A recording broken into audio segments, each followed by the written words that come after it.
Hey, what is going on, guys? Xavier Cottle here, and today we're going to be doing my Week 15 picks. Um, Week 14, I messed up a little bit. I picked the Steelers over the Bills. Bills Mafia came in. They told me all about it. Trust me. Um, but this week, I won't have to pick against you guys. Don't worry. It'll be a pretty easy game for you guys. Uh, this year I've been doing pretty good in my picks. I think I'm well above 70%. I don't know how that is for like actual like people who actually pick these and actually do it competitively. I just do it for fun. I'm more of an analysis guy. This is just an extra thing I do on the channel. I do it weekly though, so hey, maybe it'll turn into something competitive. Maybe I'll start trying a little bit harder at it, do a little bit more research into it. But um, yeah, enough of that. Let's just get into the picks here. Um, Raiders, Chargers. Give me the Raiders. I think that's just because the Raiders are so good offensively. I like the Chargers, but um, execution wise, I don't think Lynn's that good of a coach. He doesn't have them executing on offense as well as they could be. That's the biggest issue here. And I think the Raiders will just be able to run the ball, control the clock, and really just win the game in that aspect. I think this will be kind of a high scoring game. Both of them have kind of a lackluster defenses as of right now, even though the Chargers do have a better personnel. But I think it's just going to be a real balanced game just because of coaching for the Chargers and the Raiders. Offensively, they're just a really good team. Bills, Broncos. Give me the Bills. Now, the Broncos have impressed me the last couple weeks. I bet on them against Carolina. They came through for me there. I like the Broncos defense. They got a really good defense over there. They're scrappy. They're just not really given enough credit because that's the biggest issue I see around the league. A lot of people write the Broncos off. Defensively, they've been a scrappy team, and they're missing Von Miller. They're missing a couple guys in the secondary. They got a lot of holes on this team, but they're still playing well. So I'll give them that. I'll give them credit there. Offensively, Drew Lock hasn't been what I expected him to be. That's been his biggest issue this season. As of lately, he's cleaned it up a little bit, so maybe we'll see that. But the Bills' defenses came alive, so I really don't expect that. I think the Bills' defense will be able to hold this Broncos team in check, and the Bills' offense will do well more than enough to win this game for them. Texans, Colts. You know the adage, you can't be. It's hard to beat a team twice. Well, uh, I don't believe that to be true. I think the Colts beat the Texans twice pretty easily, in my opinion. I think the first game was fluke more than anything. I don't think the Texans should have been in that game. I don't think the Colts had a good game plan. Um, but still yet, they played a good game. Like I said, Deshaun Watson's a good player. I just think this game will go a little bit more differently. We'll get a lot more pressure. Um, and not only will we get a lot more pressure, but on offense we'll make way more plays. Patriots, Dolphins. Now this is a tough one. This is a toss up in my opinion. I think the Patriots are a bad personnel squad, I should say. How do I put this? Oh, offensively, they're a running team, of course. That's what you can do to the Dolphins. It's hard to pass on the Dolphins, but run the ball, that's a different story. The Patriots' offensive line, they're pretty good. They're a pretty good offensive line. Isaiah Wynn, Okawenu, I think that's how you say his name. Another guy, I can't remember his name right now. Thuney? Maybe that's him. Their offensive line's good. That's really the point I'm trying to make. And they need to run the ball. And to beat the Dolphins, you have to run the ball because their pass defense is really good. It's really well executed by Brian Flores, or really well executed by the players. Brian Flores has an excellent scheme. But the thing that scares me the most about this game is that the Patriots always have a good scheme for rookie quarterbacks. Bill Belichick can make a rookie quarterback look like a rookie quarterback, whether it's Tua Tagovailoa or not. It doesn't matter if it's him. It doesn't matter if it's Joe Burrow. Bill Belichick will make them look like a rookie, whether they're way better than a rookie already or not. And that's why I kind of want to take the Patriots here. I know I talked about it a lot. but I'm going to take the Dolphins. Just disclaimer: I would not be surprised if the Patriots won this game. Ravens, Jags. Give me the Ravens. Don't know why I hesitated there.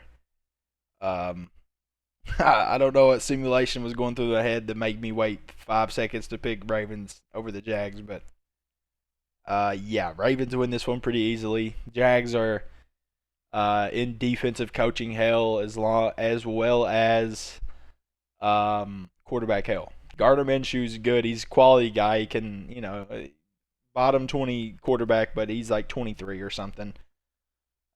He can make things happen, but he's just not spectacular. That's his issue. He's not a big playmaker. And on the other side of the ball, you're playing against possibly the biggest playmaker in the league in Lamar Jackson, and one-on-one, you're just going to get outdueled. That's how it works. Steelers, Bengals, give me the Steelers. No Joe Burrow means no Bengals. Even if they had Joe Burrow, I'm not picking them because the Steelers are going to absolutely wreak havoc on this Bengals offensive line, and they're going to be just eating whoever's in that pocket alive. Browns, Giants.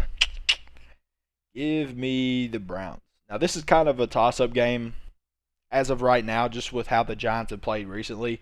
I know they didn't play good against, who was it? The Cardinals.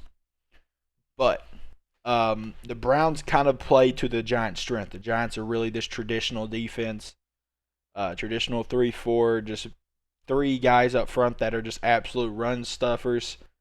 Dalvin Tomlinson, Dexter Lawrence, Leonard, there's just three guys up front that are just 300 pounds plus that fill gaps well. Then you got Blake Martinez making plays. He's a real excellent linebacker, came from Green Bay. This Giants defense is really kind of engineered to beat this Browns squad, but I don't think it's to that caliber yet. I think the Browns, their running game is undoubtedly elite. Up front, they move people. And they move people with ease. I'll say that. This Browns team is just, this Browns offense at least is just really, really good, and their defense makes plays. So I don't think the Giants with a injured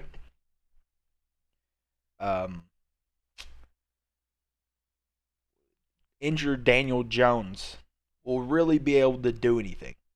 That's the issue here. If he can't move around in the pocket, Myles Garrett's going to get to you. Myles Garrett's going to disrupt your play. That's just how it works. We saw it last game. Arizona had 8 sacks on Daniel Jones, I think. He had no mobility. He couldn't move in the pocket. And if he's like that again this week, it could be a big issue. Jets, Rams. Give me the Rams. It's pretty obvious. I don't even want to talk about this game. I don't care about the Jets. Titans, Lions. Give me the Titans. This might be a better game than people expect just because of how bad the Titans' defense is. If the Lions can somehow come up with a few stops, they could win this game if they play, but they'll have to play their best game. That's really how it works. Lions would have to play their best game. They would have to execute, which they could against this defense. Their defense hasn't been good this year. The Lions they were running the ball pretty well last week, but that's not how you beat the Titans. You throw the ball against the Titans. That's how you beat them this year. They have Matthew Stafford, Galladay. They got the people to beat them. It's just going to really come down to execution. And this line squad, this offensive line is pretty improved a lot. I hear people say it's bad. I don't know where they're getting that from. It's probably people that just don't watch, I guess.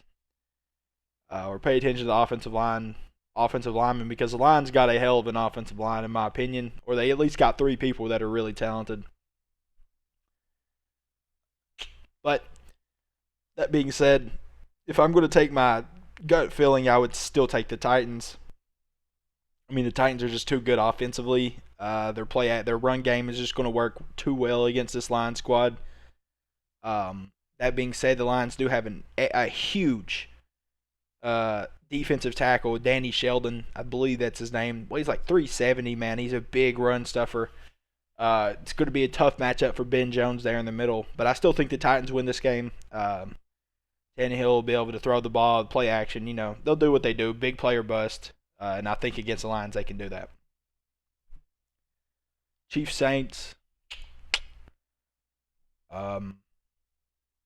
Chiefs. Yeah, this is playoff implications right here. Playoff implications. Now, if you're the Steelers, you really want the Chiefs to lose this game. You really are cheering for the Saints. But I'm going to be honest with you here. The Saints aren't as good as people are making them out to be, especially without Drew Brees. I don't know why they didn't play Jameis Winston over this stretch. I think that is a huge mistake. I think that is, one of the biggest mistakes I've seen from management in a while.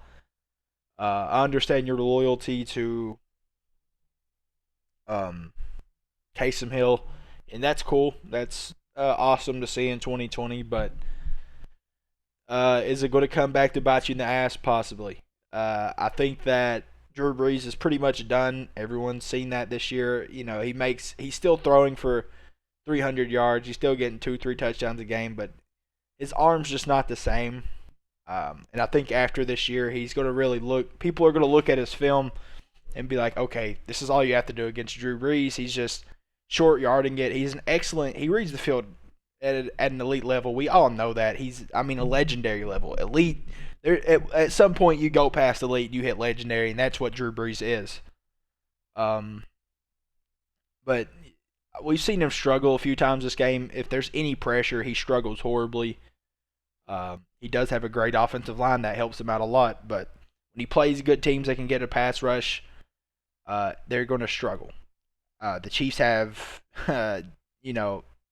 possibly the second best pass rushing D tackle in the league in Jones, so it's hard to say.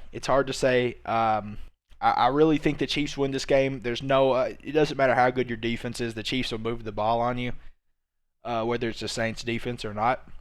Just the biggest question are the Saints going to be able to keep up with this Chiefs offense? And in my opinion, I don't think they are. I don't think a Taysom Hill-led Saints will be able to keep up anywhere near this Chiefs squad. Okay, Buccaneers, Falcons. I'm going to go Buccaneers. Based on recency, Falcons do have a decent chance at this game. A better chance than people are giving them.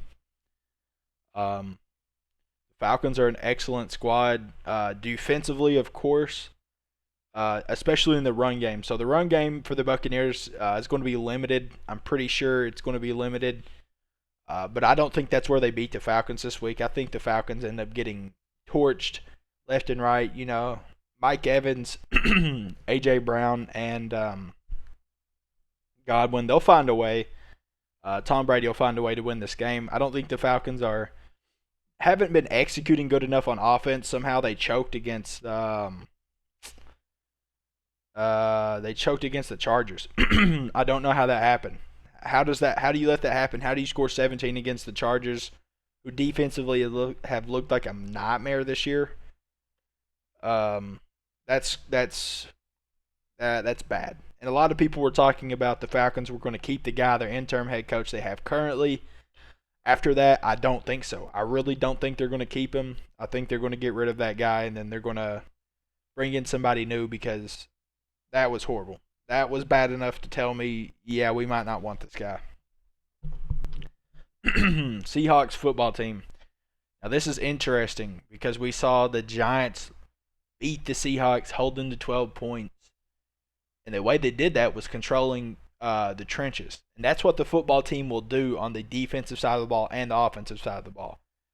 Brendan Schweitzer, their center is very good as well for the football team. So they got a incredible interior three, in my opinion. One of the best interior threes up front on the offense in the league.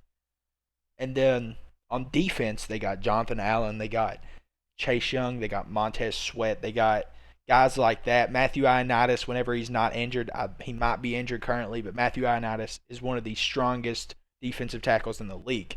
So they got four guys, whenever healthy, that are just incredible up front defensively. And then on offense, they got three guys on the interior that are incredible. And the Seahawks lack badly. Now, the only way the Seahawks win this game is if Russell Wilson just goes off and is just absolutely bombing this team, and which is a possibility. I mean, it's a distinct possibility, and I'm going to bet them, and I'm actually thinking that the possibility is much higher than the football team just completely dominating them like the Giants did. I think that's fluke, in my opinion. It's an offensive league, and I know good defenses are going to win games. That's facts. But the Seahawks, the way they lost in that fashion, that it just looked fluky to me. It didn't look like there was no sync. And that's something Russell Wilson always has. He's always in sync with his team, executing well. He just wasn't doing it that game. It just wasn't happening. So I think the Seahawks against the football team, no Alex Smith, that's an issue. If he's not going to be there, I heard he's not playing, but if he is playing, then okay, maybe they have a chance. But without Alex Smith, this team is doomed. Panthers, Packers. I'm going to go Packers. I haven't liked the way the Panthers have looked the last couple weeks. And I mean, I kind of liked how they were playing 3 or 4 weeks ago, maybe 5. They were doing good. They played pretty well against the Bucs. I like this Panther squad. I think they're a good young defense. I think their offense is pretty good. Robbie Anderson, CMC when he's healthy. Teddy Bridgewater has been more than serviceable this year. So I like this Panther squad a lot, but I just don't think Matt Rule completely has it done or down yet. He doesn't. Let me rephrase that. He doesn't have it. He doesn't have everything down yet. Meaning, like, he just hasn't figured everything out completely. Eventually, he will. He's got a great, Derek Brown, Brian Burns, Gross Matos, Jeremy Chin. He's got a lot of young playmakers on that defense, and I think once they get that right guy in there, hell, maybe even the guy currently, the defensive coordinator right now, is the right guy. But I think once they get their right guy in there, he's that defense is going to be nice. It's going to be very good. Yeah, I'm going to take the Packers in this one. The Packers are obviously the better team currently, and LaFleur obviously is a better coach than Matt Rule currently. Even though I like what Matt Rule is doing, I like Matt Rule. Bears Vikings. Now this is tricky. This is tricky. This is a trap game. I'm pretty sure the Vikings are coming in at -3, so 3-point favorites to the Vikings. This is going to be a tough game. This is a incredibly hard game to pick. We saw what the Bears did to Deshaun Watson. Okay, that's great. That's great.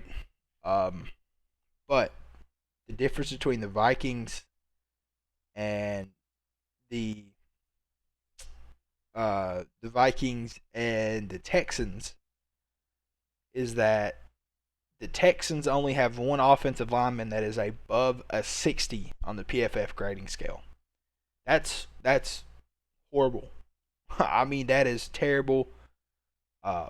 If I am the Texans front office, I'm drafting tackle. I'm drafting guard. I mean, never mind. They don't have a first and second pick. Texans are in a rough spot, but still, they have Deshaun Watson. But I mean, their offensive line was getting eaten up. I mean, that's not an understatement. I mean, they were getting eaten alive. It was horrendous. Khalil Mack was having his way with that offensive line. But I don't think they'll be able to do that against the Vikings. Some people were saying, "Oh, the Vikings have one of the worst offensive lines in the league." I don't know how you get that. Garrett Bradbury is an absolute stud. Reef is an absolute stud. I mean, they got players on this offensive line. It's just they're a couple guys on the interior, the left and right guard. They aren't incredibly talented, but they're not garbage. I think the Texans' offensive line is much worse. I would say the Jets' offensive line's pretty bad as well. So is the Texans. Did I say the Bengals?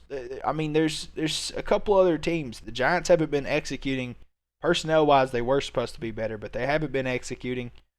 The Eagles' offensive line gave up 50 sacks this year on Carson Wentz. No wonder he's played like shit. Yeah. I mean, I don't think the Vikings' offensive line is that bad. To call them the second worst in the league is definitely wrong for one thing. But um, yeah. Who's the other guy? Brian O'Neill. That's him.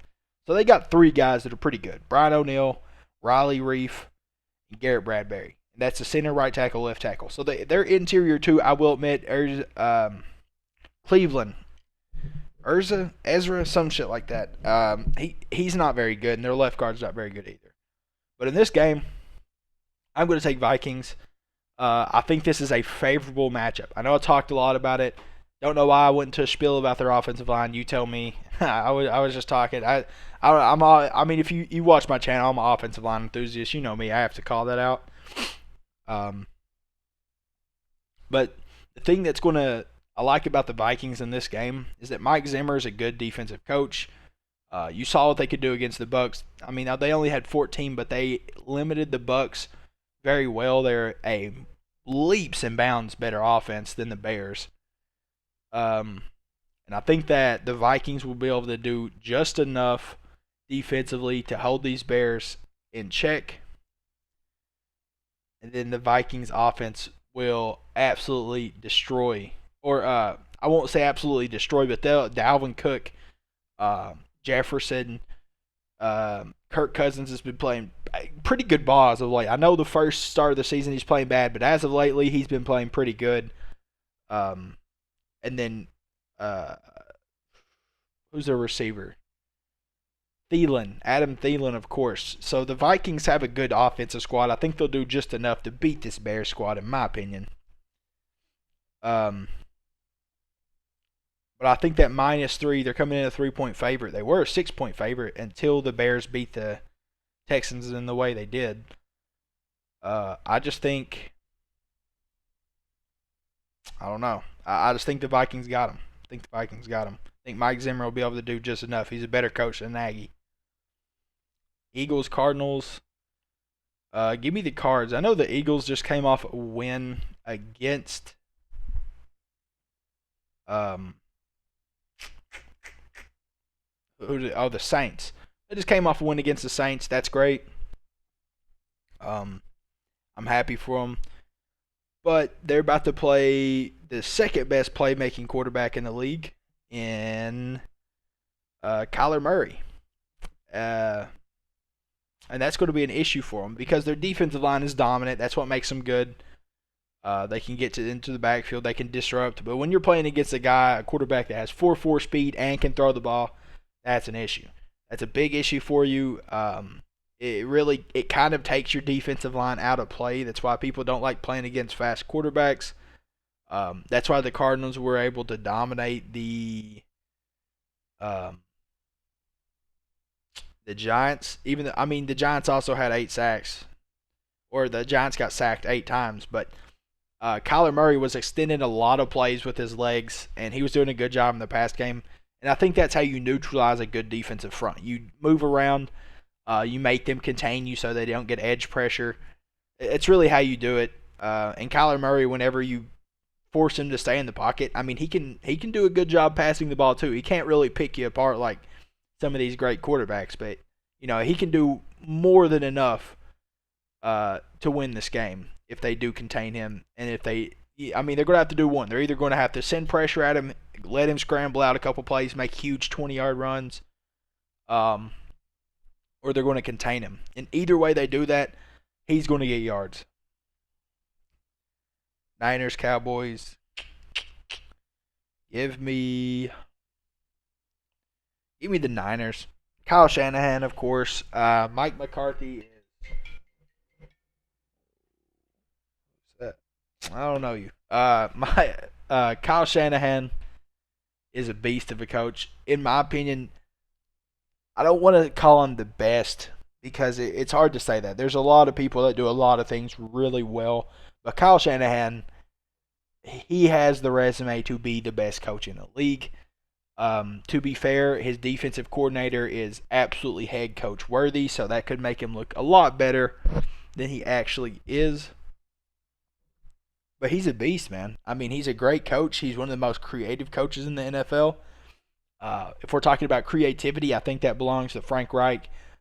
A little bit of bias towards him since I'm a Colts fan, but still yet, Frank Reich does crazy stuff every game.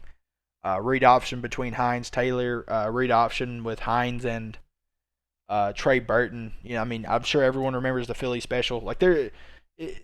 I think that he deserves that title a lot because he really does put the time into making these crazy plays.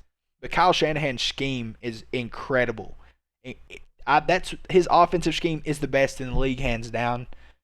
I know people might want to say Andy Reid, but if Kyle Shanahan had Patrick Mahomes and Tyreek Hill, this league would hate. I mean, people would be trying to injure Mahomes. That's how bad it would be. He would just be beating teams to death. But when we're talking about Kyle Shanahan versus Mike McCarthy, I don't care if the 49ers had. I don't care if Kyle Shanahan had the Jets organization right now. He would smoke Mike McCarthy in a one-on-one. He would just be able to outcoach him that much, in my opinion. But yeah, that's all the picks I got for you guys. You know, there's going to be some good games. The Chiefs Saints one is really the only one I'm paying attention to. That has a lot of playoff implications. I guess Browns Giants, if Browns could somehow lose that game. I was seeing something that said the Colts, even if they win 11-5, couldn't make the playoffs in a certain scenario. So the Dolphins would have to win out. The Ravens would have to win out. The Ravens winning out is definitely possible, though. And another team, Browns go 2-1. So the Browns can lose one, but if the Browns lost a couple, I would be very happy. Patriots Dolphins. I know I picked Dolphins, but if the Patriots win, you know, I'm fine with this pick being wrong. You know, it's just how it is. And I think the Dolphins, they have to play the Bills too. Like the Dolphins, I don't think they go undefeated. I'm being honest, I just don't think they do it. But yeah, that's all I got for you guys. You know, if you like the content, drop a like, drop a subscribe. I got you covered every week, coming to you with the picks, power rankings, stuff of that sort. But without further ado, I'll see you next time, guys. Peace.